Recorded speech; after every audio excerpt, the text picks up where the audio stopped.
formal for sure. But I do like to show people that are interested in what I do, and I love to show you.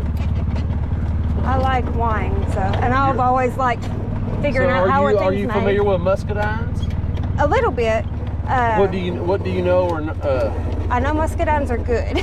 They're good. Sweet and they've got pits. There you go. There you go. Don't eat the pits. You know, muscadines have the highest amounts of resveratrol, which is an antioxidant property of any other fruit out there. Oh, okay. Now, I'll put a disclaimer on there. I'm not making any health claims. Okay? Right. But I do know they're a super fruit when it comes to that.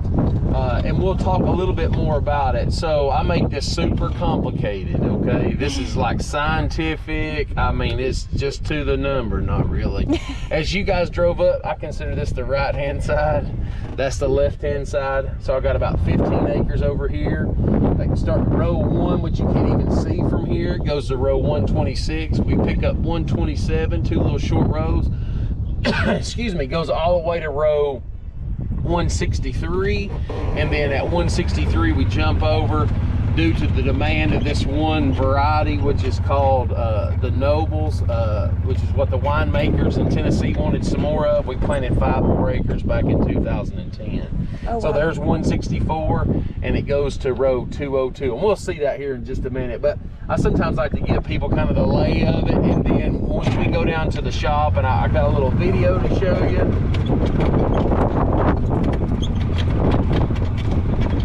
That's a good little copper right there.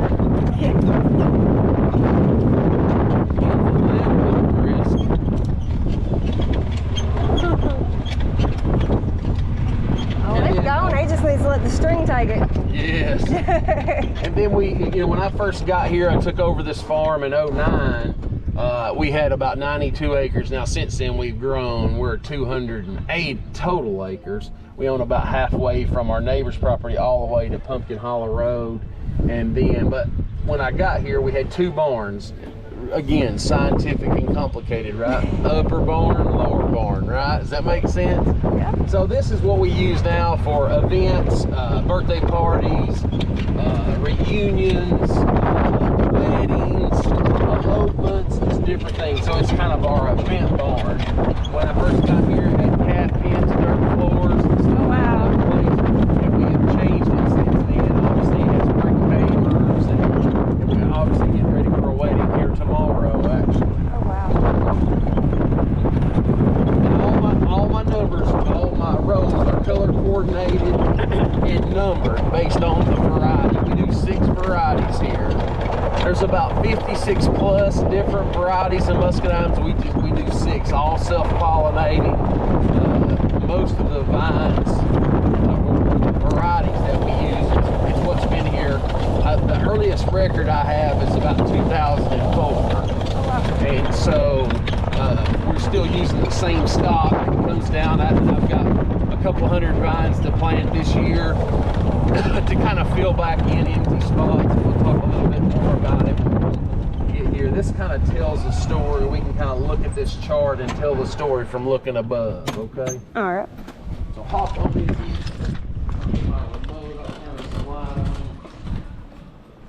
So this chart here kind of represents us looking at the vineyard from like above, like if we were hovering. Now it's not to scale by any means, but it is tells us a little bit more story, and it gives us the opportunity to communicate amongst each other without communicating, if that makes sense.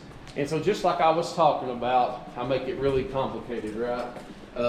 You drive up through, here's the drive. You guys come 126 was on your right, and then this 127, which is a little short row. And we'll see it because we're going to go back here and go between, but that's kind of how it lays out. Each row, there's 2 rows of each variety, 2 rows of another, 2 rows of another, 2 rows of another, and then it starts over. Okay. So, for example, the 4 varieties that we do are Magnolia, Doreen, Carlos, and Sterling.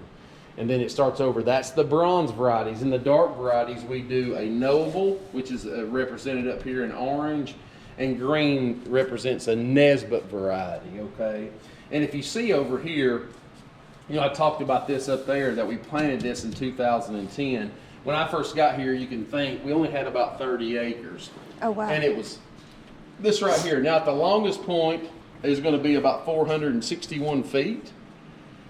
At the longest point here is going to be about 1,281 feet. Oh, so wow. I've got as much 15 acres here as I do here, but they're all, like I've got 65 vines, slots for vines. And I don't, you know, if I've got a circle on it or something, I have removed it for whatever reason, we'll be planting back.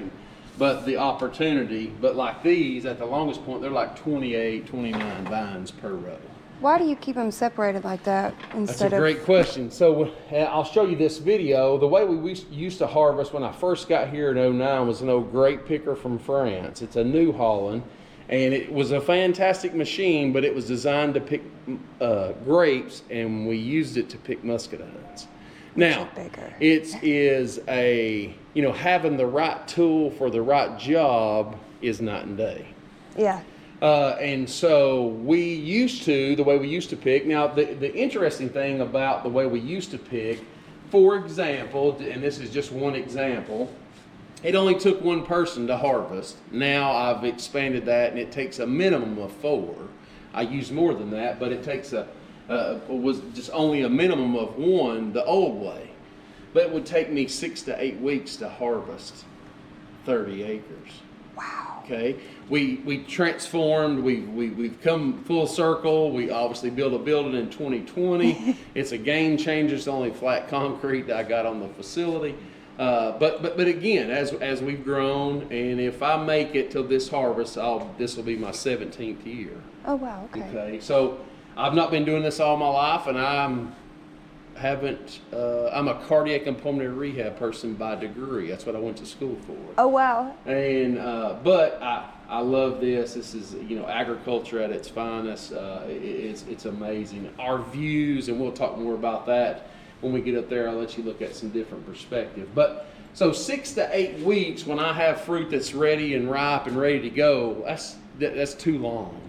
So with this new machine that we have, which is actually sitting right here, that was a muscadine grape picker that was built for us over in North Carolina. It's a tow behind, and I'm going to show you a video of how it works. It tows behind the tractor, which is similar to the one that we had previously, but you had to fill the hopper on the machine. And so, for example, one example, this row right here at 1,281 feet might take me well over an hour to harvest, because I could only pick about a quarter of the row.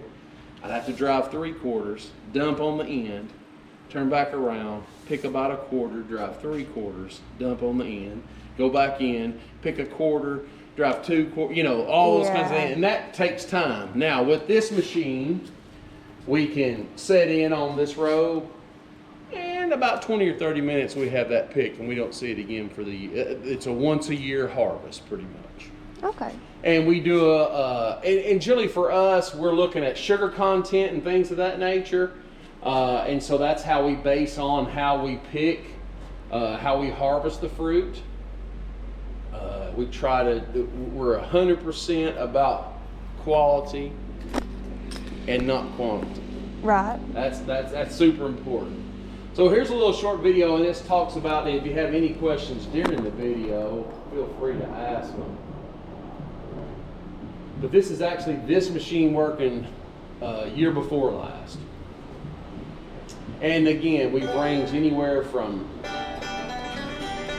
65 ton to 214 ton, which is that, I mean, the berries were flowing really nice.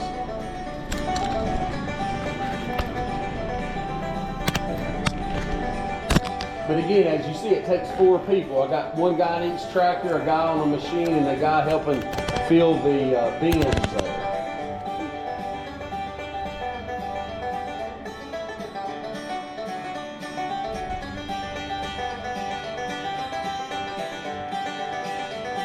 That's really neat. And it does a fantastic job. The beaters, those beaters there, knock the fruit off. It follows a conveyor belt. It's got some vacuums, as I call it, sucks up the debris, mulches it up, spits it right back in the row. So everything that we can recycle to go back in the ground, that's what we attempt to do.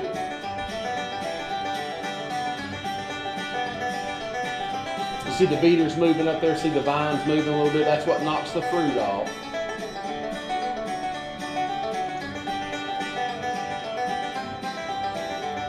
And this machine is very, very efficient. Does it get all of it? It does. Like it doesn't leave any of them? I wouldn't call it, there's nothing 100% in agriculture. It's probably 80, 85%. Okay. Now, at some point in time, we might leave some fruit, but that's also good. You know, I feel like you got to give back to the ground. You can't just take everything you get, you know. That's being a little greedy, right? But we also go back throughout after we get finished harvesting and we pick fruit and we freeze it. So I try to have frozen berries year round. Okay. I started out with a couple 100 pounds and now I probably put 1.5 tons or so in the freezers. And then I have people throughout the year. Because if you were to come right now and you said, I want a muscadine, well, they're not there. But I can take you right over here to the freezer and I can pull you one out of like a frozen grape. And they're really fantastic. And I'll get one. I'll show you here in just a second. And you know, they have a real thick skin, meaty inside, and seeds in them. To see how the flow is, it's a fantastic. We've got a great team that we work together and do this. Operationally, we're using about 8 or so people. My wife stays here, fantastic that she helps us here. She's kind of my record keeper. We're calling out numbers. My dad there is kind of directing traffic out in the field. I've got a tractor driver and Vicente's on top of the machine. Then I got another tractor driver and a guy on the wagon, and then I got another tractor with another wagon waiting to go. And because the key for efficiency is to move. Yeah. And you can see the flow is really nice. And the other thing that the person riding the wagon does is help clean out. If there's some debris, some leaves, we try to keep it as clean and the quality as best we can. So I'll have another tractor pull up, that one gets full. This tractor will come to the barn kind of in this area where I am. I unload him, I put empties on, and I send him right back out there.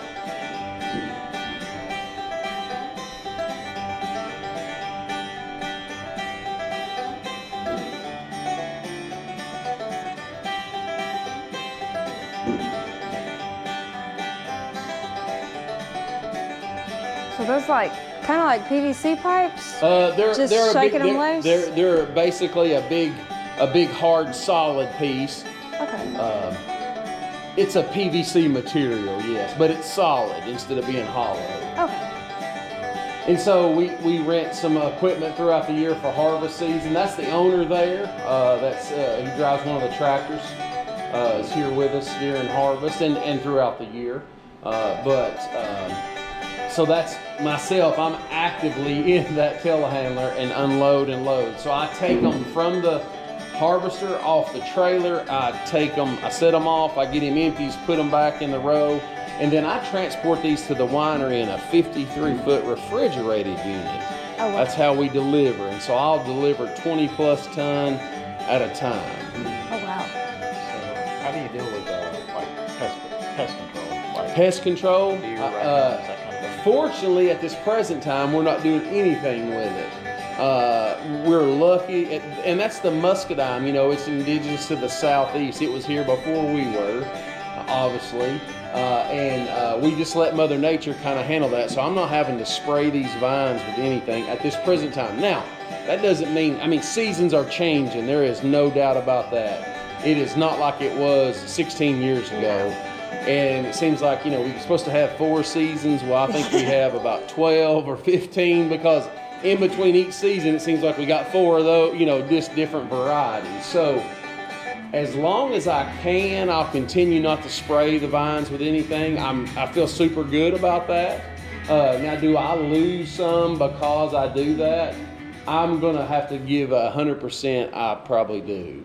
But again, at the end of the day, end of the month, end of the year, I'm glad that I can do that at this present time and not spray the vines with anything. Not that you would spray anything, or if anybody does spray, there's nothing wrong with that. That's just a agriculture practice that we decided to adopt, and it works well for us. Right. It not work well for everybody, but it does a fantastic deal for us here. Questions about the video? Not that I can do. Questions about the chart? You ask about why are they laid out And so just with that, it's just a 40 acre.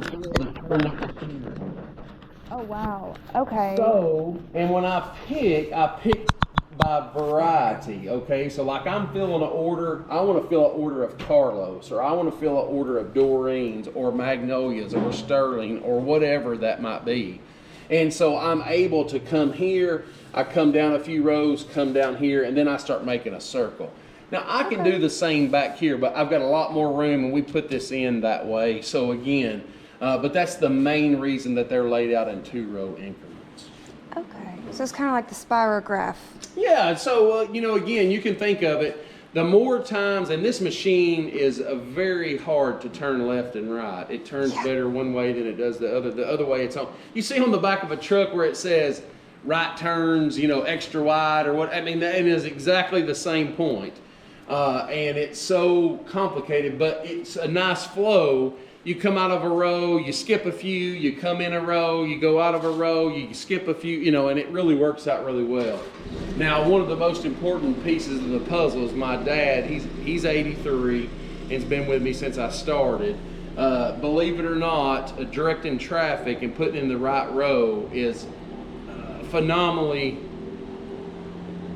advantageous. Yeah. And I can tell you, not that I've learned from experience, but if you go down one of these 1,281 foot rows, but you've already been down it and you've already picked it, and you don't have any fruit, but you got to wait till you get to the end, because once you start forward, there is no reverse. Oh goodness. It's only one way. It's either north or south. You can't. There's no. I'm going to put it in reverse and back out. I'll show you a little bit on this vine.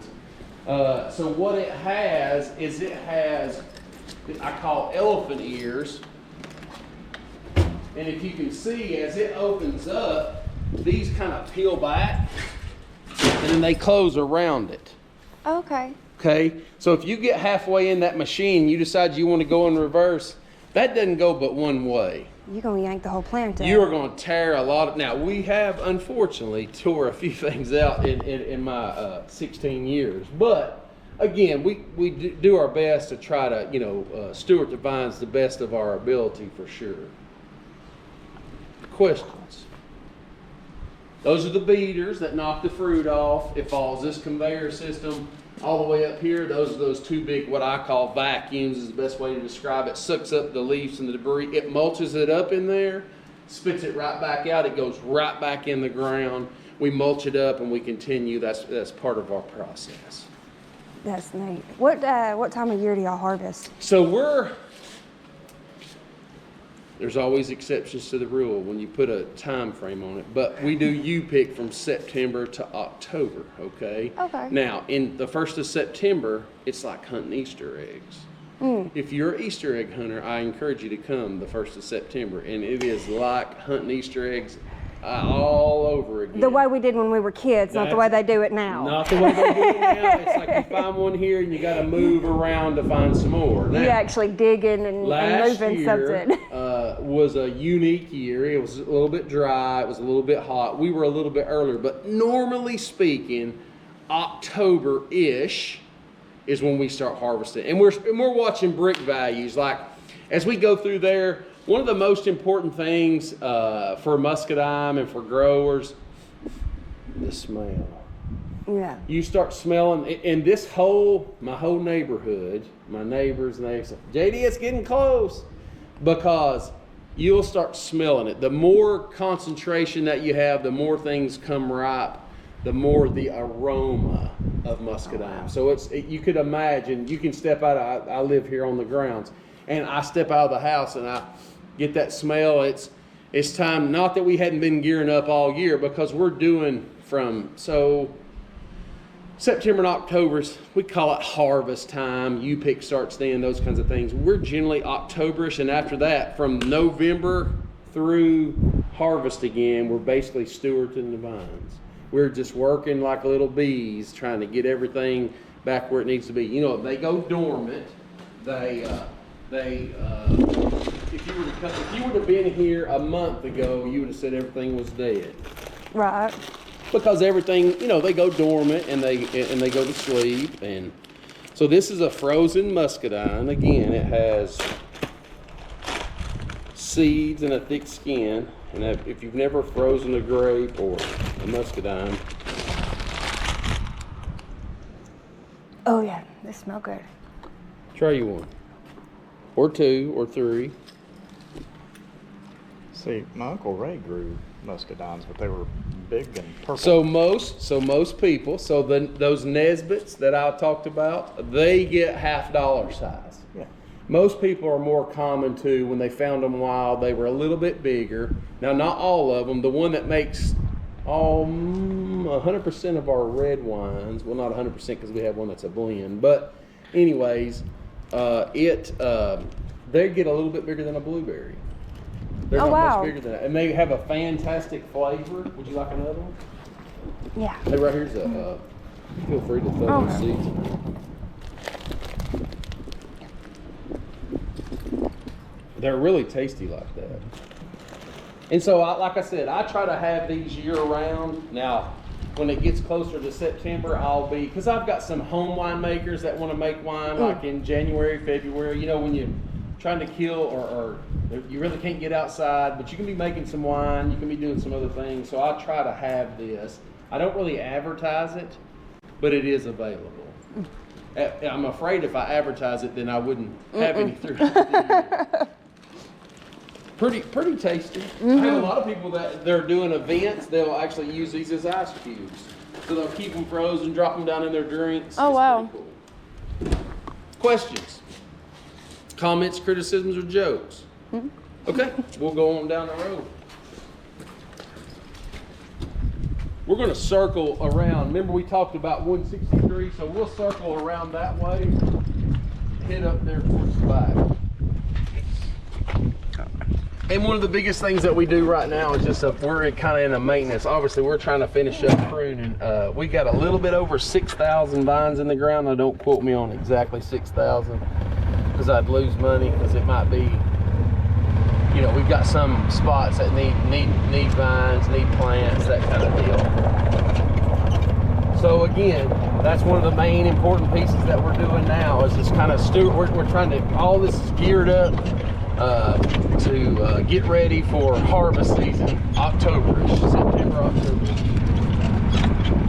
And when I first got here, you know, we were just a raw fruit producer. So back in 2009, when I first took over, we had 30 acres and all we did was pick and harvest. February of 2012, Tennessee passed what they call a custom crush law. And you say, JD, what is a custom crush law? That sounds important. And it is very important, and it's been a game changer. Agriculture at its finest, Mother Nature plays a huge factor. You obviously don't see any irrigation here. Mother Nature, look at that guy's kite. That's pretty cool. But so we let Mother Nature pretty much take care of all that. There's row 163. And that's the shortest one? No, that's just the short row on this Okay. far side. Yeah, there's a short row as we go around. We'll see that short row on the other side as well. So this was it didn't always used to be like this, the way it's broken up. But a couple years ago, we had issue. It was so wet during harvest, we couldn't keep the tractor and the equipment on that hillside. That didn't look very steep, but you put a tractor and wet and things of that nature, and it's a little slippery like a slope. So we came in at harvest and we took 60 feet out, and that way it gives us the opportunity to bail or go in, if that makes sense. And you can see all these are color coordinated and numbered.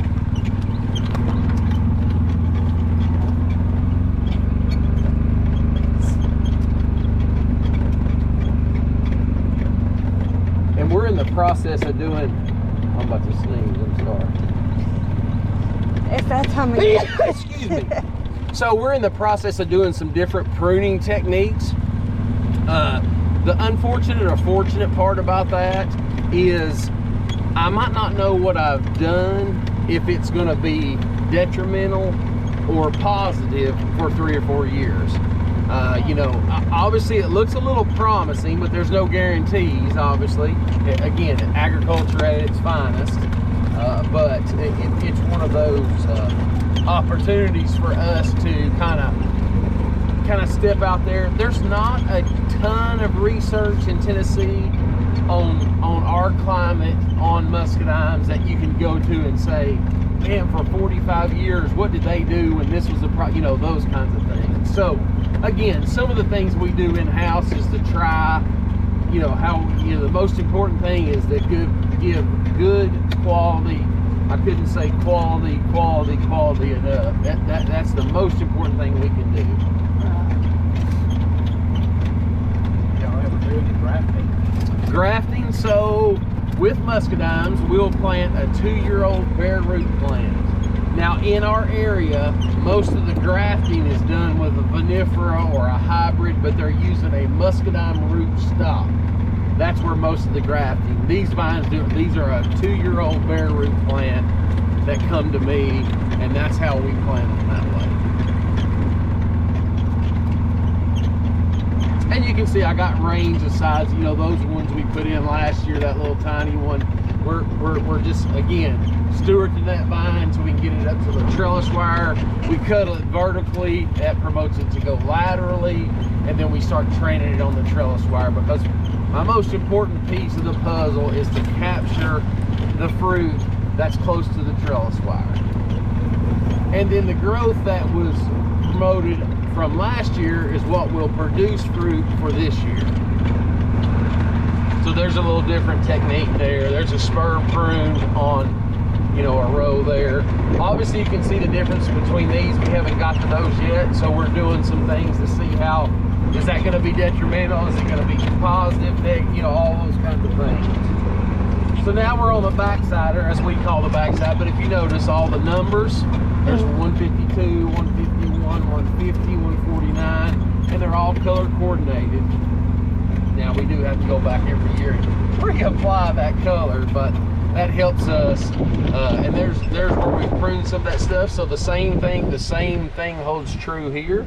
I will actually take and bring the mower, and I'll actually mulch up those clippings so that they'll go right back in the ground.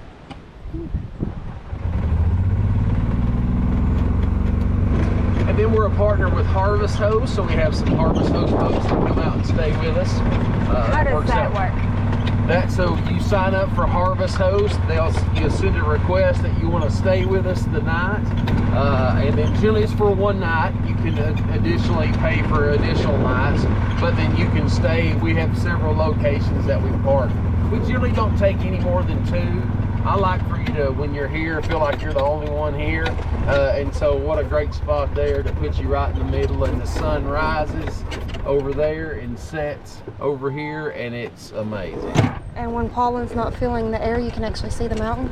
Yeah, absolutely. Yeah, it's a little hazy. So here's the backside of that new vineyard. See the green? Those are the Nesbitt varieties that get about that $50 size you were talking about. These little noble varieties are just a little bit bigger than a blueberry.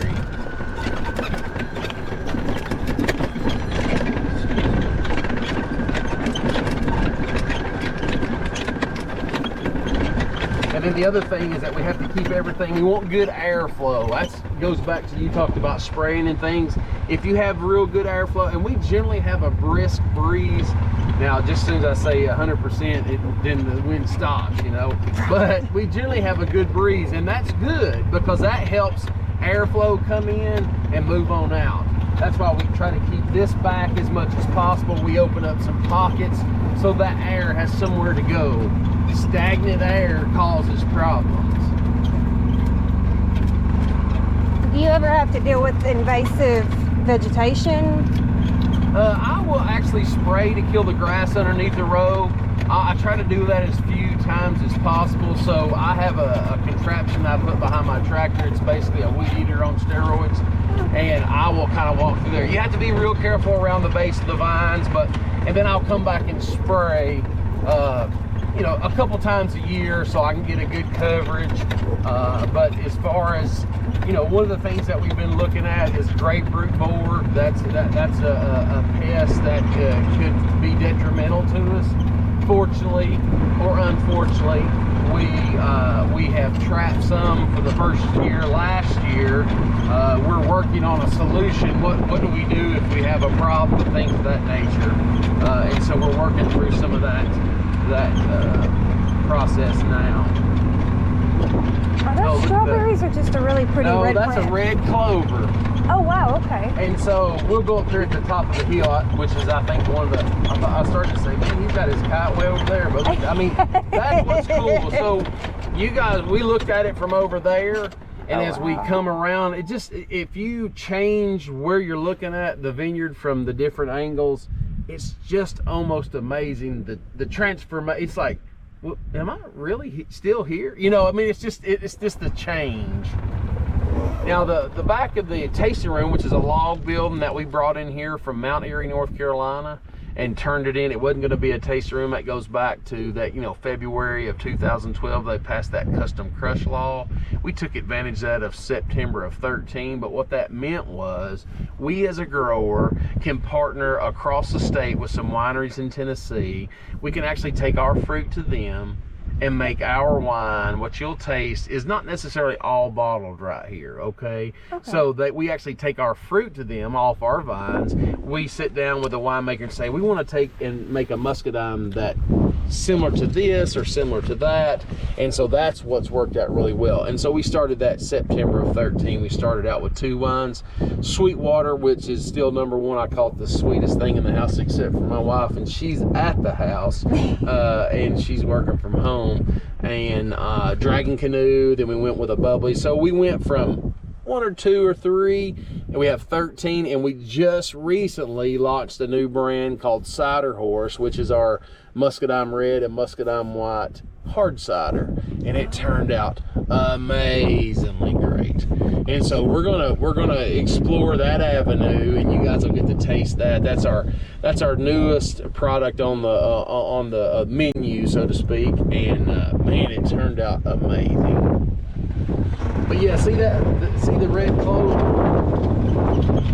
And there's been years that this whole field looks red. You think, oh man, did you go out there and spray paint it? Well, that's way past a pond that, I mean, the pond looked like it stormed last night. It was so red. Yeah. And we was just trying to figure out why is it so red? It hasn't rained in a couple of days. Well, it could be pollen and, I just wonder how much of this it might have been. Right, could be. Well, they're pretty tough. Now, that has been a challenge in itself. A couple years ago, I'd say 3 years ago, this time of year, we had a real late frost and was pretty detrimental. It was the first one that I'd ever dealt with.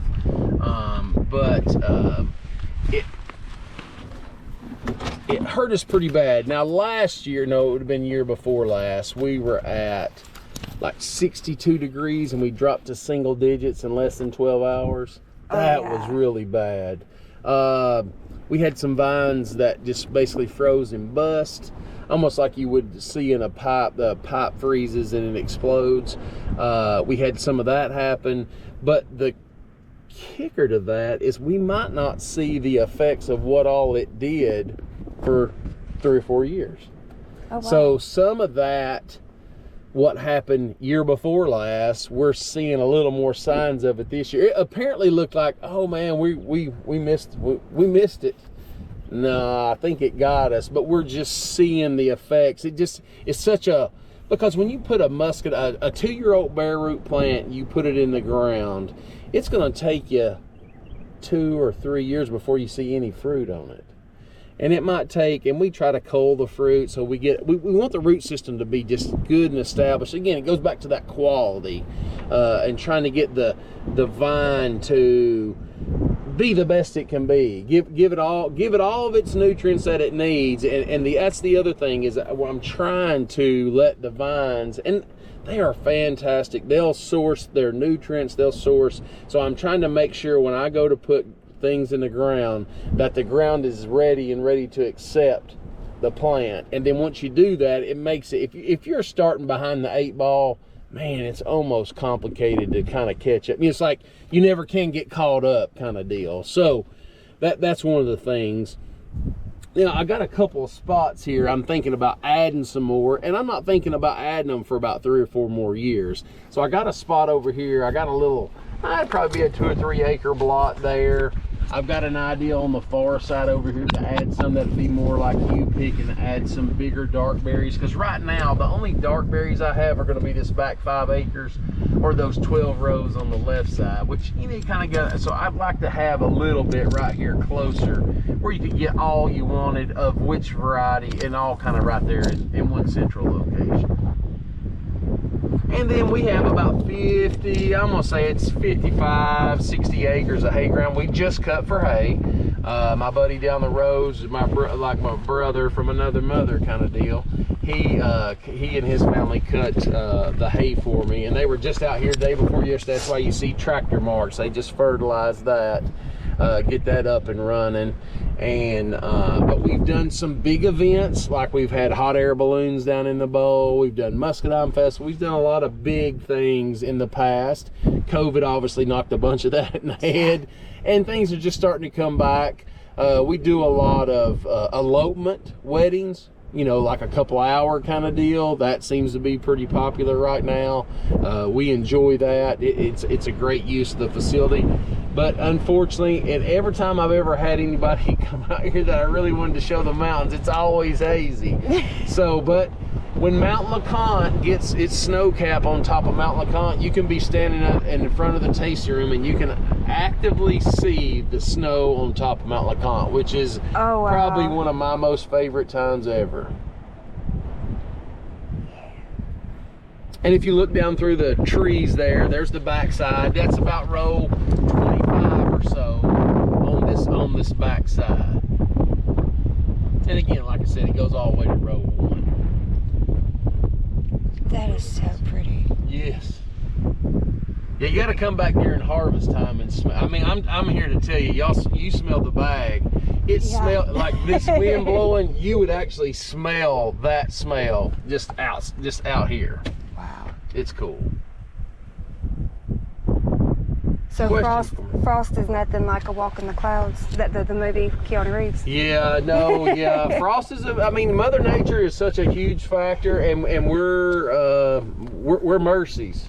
We're definitely at mercy of Mother Nature. You know, last year we were right about the window when all that hurricane whatever came in and we had sick. Now we're very fortunate. It could have been a lot worse. I'm not complaining, but it did knock a lot of fruit off and was able to capture that. I mean, we were just right there at the edge. If we would have had a couple more days, boom, we would have got that. But that, again, that's not how Mother Nature works. And you can put your order in, but it don't always get filled like it's supposed to. And that's okay. We have learned to adapt. Right. That kind of deal. So, like the drought that we had, what was that, 10 years ago? Well, 12, I remember. So here's the interesting thing about drought, and if you can think about it, the flavor of the fruit represents so many different things. The ground, the nutrients in the ground, the rainfall or the lack of rainfall. So you think about it. If you have a dry year, so I need early rain to kind of get things set, and I need occasional rain, if that makes sense. Now, if I was ordering it up and say, okay, Mother Nature, I want you to do that, I would write it out that way, you know? Right. And then, but if it turns off dry, the concentrations of those sugars are phenomenal. When you make wine out of a dry year, it is amazing because it's so flavorful. But think about it. So if you had a sugar and you put just enough water in it to make it dissolve, right? Yeah. The more water you add to that, what does it do to the sugar? It takes it away. But the more concentrated it is, the more you notice that, the more things jump out at you. And so y'all like a drought late in the season. I'm not gonna, I take what I get and work with it. But like when you get dealt the first few cards, you can't just turn them all back in. You just have to take what you have, and that's why some years, that goes back to the quality thing. There might be years that you don't make tonnage, you make less of that, but that smaller amount because it was dry or whatever it was. That is amazing. I mean, just the flavor, and that didn't always happen either. So I'm kind of wondering what happens if you dehydrate a muscadine like you would a raisin from a plum. That's a good question. I would love for you to get you some frozen muscadines and try that, and you then tell me how it turns out. But that's exactly the point. You're exactly correct. So if you dehydrate it, you know how a raisin is. That's exactly right. Just leave it out in the sun. No, you dehydrate them like you do like you would a regular fruit. Oh, okay. Now, because it's got seeds in it, or I don't know how that would turn out, and have never done. And luckily or unluckily, I got my hands full doing what I'm doing. But if you come up with something, I like the way you think. Now, I will tell you this: I had 2 big old trees that were dying, and we cut down over there. It's actually in between before you get to the vineyard there on this back side. But we cut it down, and then we realized it had people talk about bees and pollination, and we don't have to have them, but I do think they would be advantageous to have some bees. But to my point of this story is we cut that tree down and realized that we had about an 8-foot hive in there. And so the guys that were doing it, I called some honey guys, that's what they deal with, and they harvested the honey. It tasted just like muscadines. I've never had a product like that. Now, I am actively working, just like what you come up with. You know, if I was to dehydrate some frozen muscadines, could that be a piece of the puzzle that I could in turn? Because I, as a grower, trying to figure out everything I can possibly do with muscadine that I can help share with the consumer to get them to come back and visit with me and do all those kinds of things.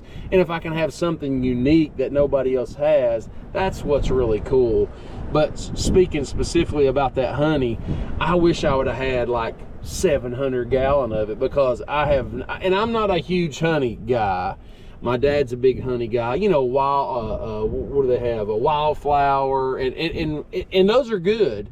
But this specifically, the honeycomb tastes like muscadines. It was amazing. Wow. So I am actively in the process of working with some beekeepers to be able to try to do some stuff to add. Again, the most important thing for me is to add additive products, additional products that I can put in my tasting room, because the muscadines, if I pick them today, which I can't because I don't have any, right? But if I was to pick them today, I got 5 to 8 days under refrigeration to get them to before they perish. Now, muscadines do not ripen off the vine. They ripen on the vine, and if you pick one that's unripe, it will stay unripe till it dies. Till it rots. So again, all those kinds of things. So if I can take a product that I'm growing on a vine, turn it into, give it some shelf life, I'm also trying to figure out how we use from the beginning to the end. If that makes sense. So I want to not only use it for wine, juice, jellies, honey, whatever other products. And we used to make all kinds of different products, and it worked out well. I did like a muscadine salsa, muscadine chow. Anything. We're crazy about muscadines. You could branch out to facial products with the seeds. Yeah, so we do. So now we do have. So I have a goat farm that's right around the corner from us, and we actually have now starting to put the seeds in the barred soap for a little exfoliation. And again, all kinds of different things that I can do and try to help. But again, at the end of the day, it helps me as people come here like you guys came today. It gives me something to put on the shelf that I can work year round about, because that's the name of the game. I need people to come and visit with me. Flavored honeys it's kind of a new thing. I ran into a vendor event in Chattanooga one day, and I tasted probably 15 different flavors of honey. I don't like honey. I like those. Yeah. Enough said, absolutely. Honey's just, by itself, regular plain honey is just too sweet. And then, you got people that make mead and things. They use honey, and they use it to sweeten and all those kinds of things. Yeah. And it's a healthier alternative for people who can't have sugar.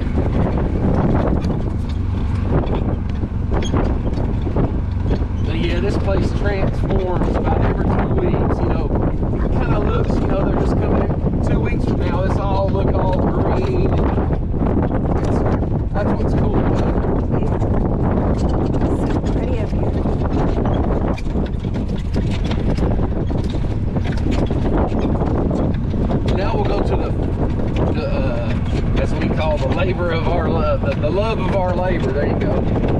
tasting side of it. That's the fun.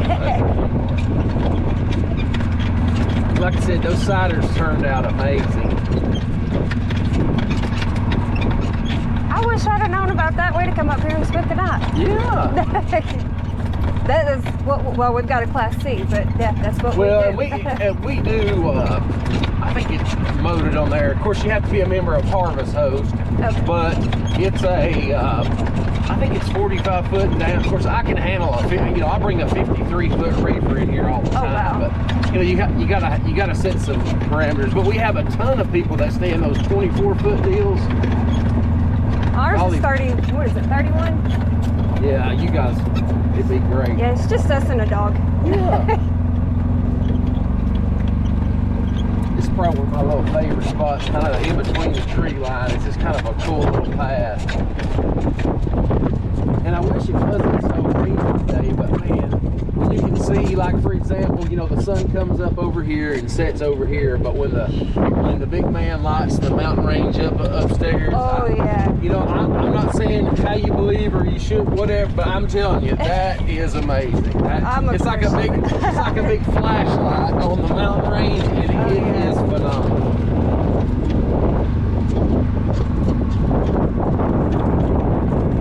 Well, guys, do you have any questions for me? Comments, criticisms, or jokes? I love watching the field. It's so pretty. I tell you, it can be mesmerizing. You get a blanket out here, and next thing you know, you'll be napping like that. Yeah. You'll feel like you're,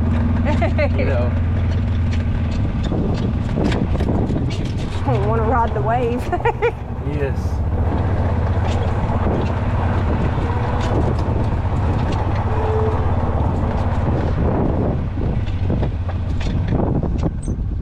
We'll go to the favorite part. Ready? Well, nice to meet you guys. You too.